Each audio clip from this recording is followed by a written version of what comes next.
Yo, yo, yo, everybody. What is up?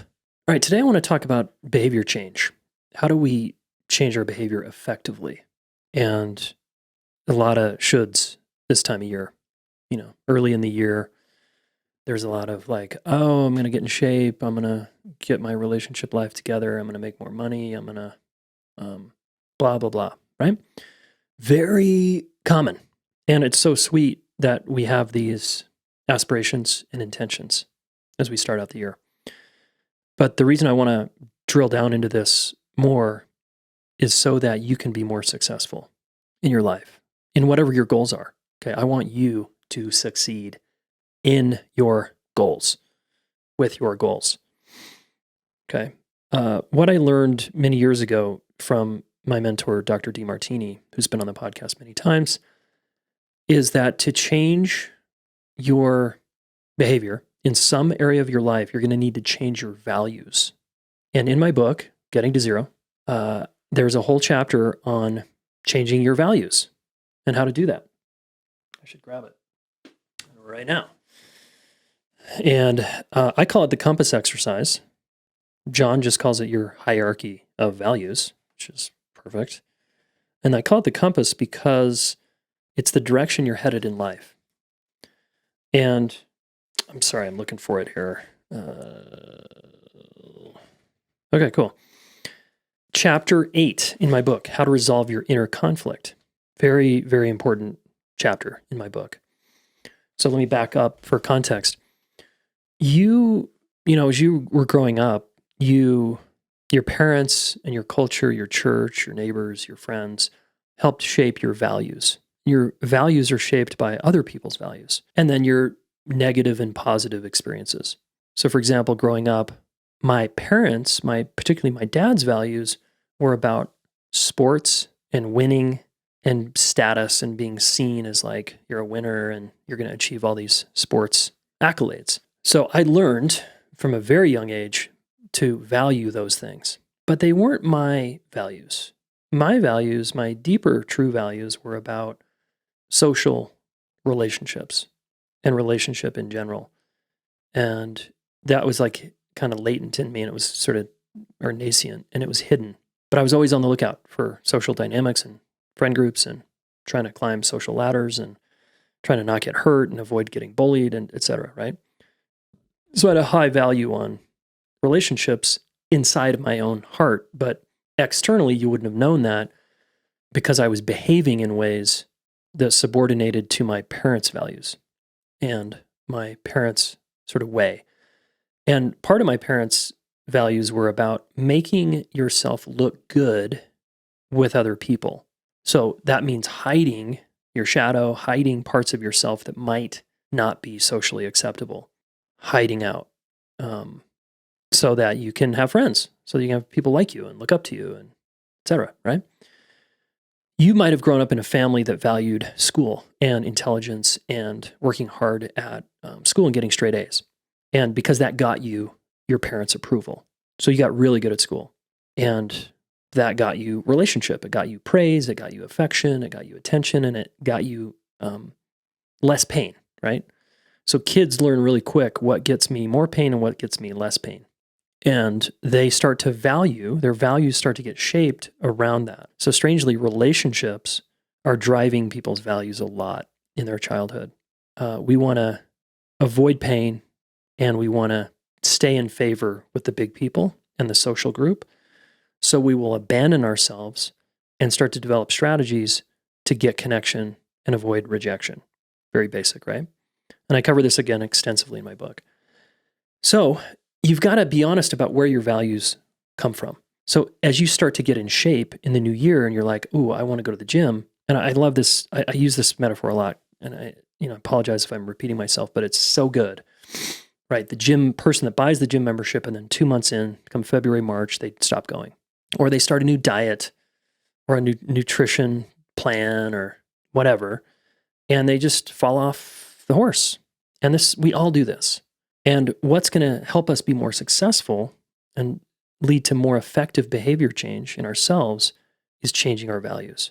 So if you want to get in shape and go to the gym, you're going to have to value working hard in the gym and feeling uncomfortable and feeling pain. And you're going to have to start seeing how going to the gym is going to help you with your higher value thing.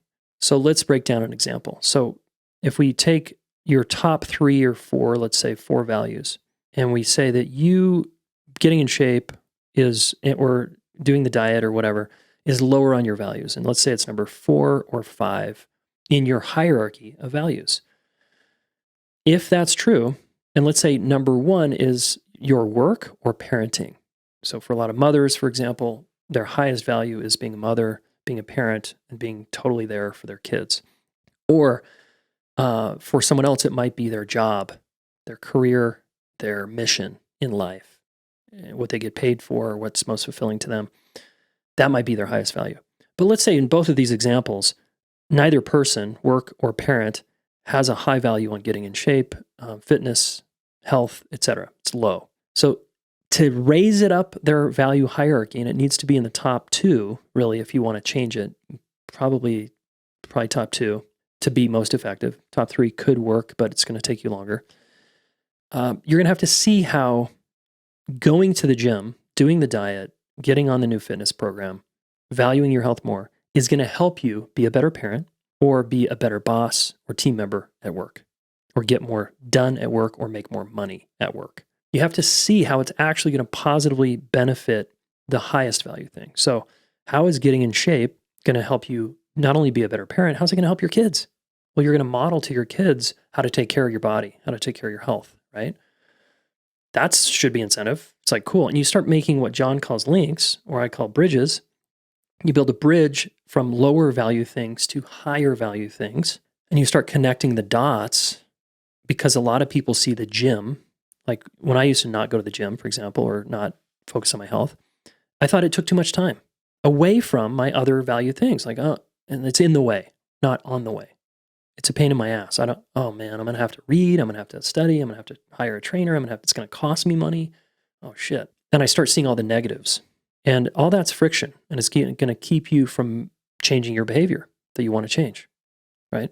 So if you want to get a more secure, strong partnership, for example, if you want to get more effective at working through conflict, the people that do that are successful with this over time are people who invest time, money, and energy into relationship work, right? That's what we teach here at the relationship school. So they take relationship mastery. They start to become a relationship coach. They take every course we've taught here at the relationship school. They go to therapy and coaching on a regular basis. They become students of relationships, just like the fitness person becomes a student of their body and a student of fitness and health and wellness, right? And again, all you relationship people that are in our courses, thank you, by the way, for investing in yourself like that. You have changed your values, literally, right? You can see that because you've invested time, money, and energy into relationship work. Maybe it was the desire. Again, people's complaint is often, oh, I don't have a secure relationship, or I don't have a good relationship, or I don't, whatever. They have problems, right? Pain brings us usually to transformation. We finally change when we're in enough pain. So pain brought you here to listen to this podcast often, or a longing, but often pain. And that's good, right? We need to listen to our pain, not medicate over it. Oh, I'm listening now. You got my attention, Jayson. Okay, what's my next step? And then you start to make a journey to change your values. And as you change your values, you start to see results. So a lot of the people in our courses, they see change. They see changes in how they show up in conflict. They attract a more healthy partner. They end a shitty, toxic relationship because they start valuing themselves more. They become better communicators. Their relationships with their kids change. Everything starts to change. And that's not because they just bought a course. No, that's not enough. It's because they made a commitment to change their values. All right? And you have to really ask yourself, am I living according to my values, or am I still subordinating to someone else's values? My culture, my church, my wife, my partner, my parents, someone else's ideas of who you should be or how you should be. And when I teach live courses, we often do the values exercise, the compass exercise, and people are very confronted because they're like, fuck, I'm not living my life. I'm living someone else's life. And that's why I'm miserable. That's why I'm unfulfilled. And the reason I was so challenged in my 20s as I started to learn about myself more is because I was living in other people's values, mainly my parents, and I wanted out from under that. And I was trying to find my way. And when we change our values, plan on a journey, plan on discomfort, plan on pain, plan on work, plan on effort, plan on difficulty, right? It's difficult to change your values long term. It's easy to make a decision and hit buy, the gym membership, for example, or the relationship course. Easy. Difficult is to actually change your behavior. So if you want to be successful with your New Year's resolutions or your goals this year, please remember this. Please get this. Go back and read my book, chapter 8 or 9, whatever I said, where you can fundamentally learn, okay, here are my values. Now I'm kind of, still in my parents' values, or I'm still in what other people expect of me. And what do I actually value? And the clue to what you really value often lies in the pain you've experienced in your life. So, for example, a lot of fitness experts had a lot of fitness challenges growing up. A lot of relationship experts or coaches or healers had a lot of relationship pain growing up in the form of abuse, violence, neglect, invisibleness, whatever, right? Being rejected, being bullied, being hurt many times by other humans. That void or that pain creates a value. So as you grow, because you're trying to solve the problem, you're trying to resolve that early pain. And this becomes often people's life purpose. You're going to be most fulfilled in your mission in life doing your highest value thing that probably came from a lot of pain and suffering growing up. All right. And I coach people individually on this when I work with folks. So please be realistic when changing your behavior. And the effective path to behavior change, remember, is changing your values. And that's going to take some effort. It's going to take a time commitment. It's going to take some discipline. It's going to take some boundaries.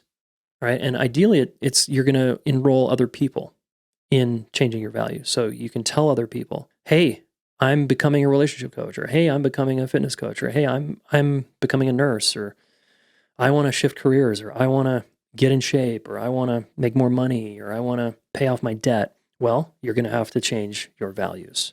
And so tell your friends, hey, this is what I'm up to. I'd love your challenge and support, not just support, your challenge also to help me stay on track.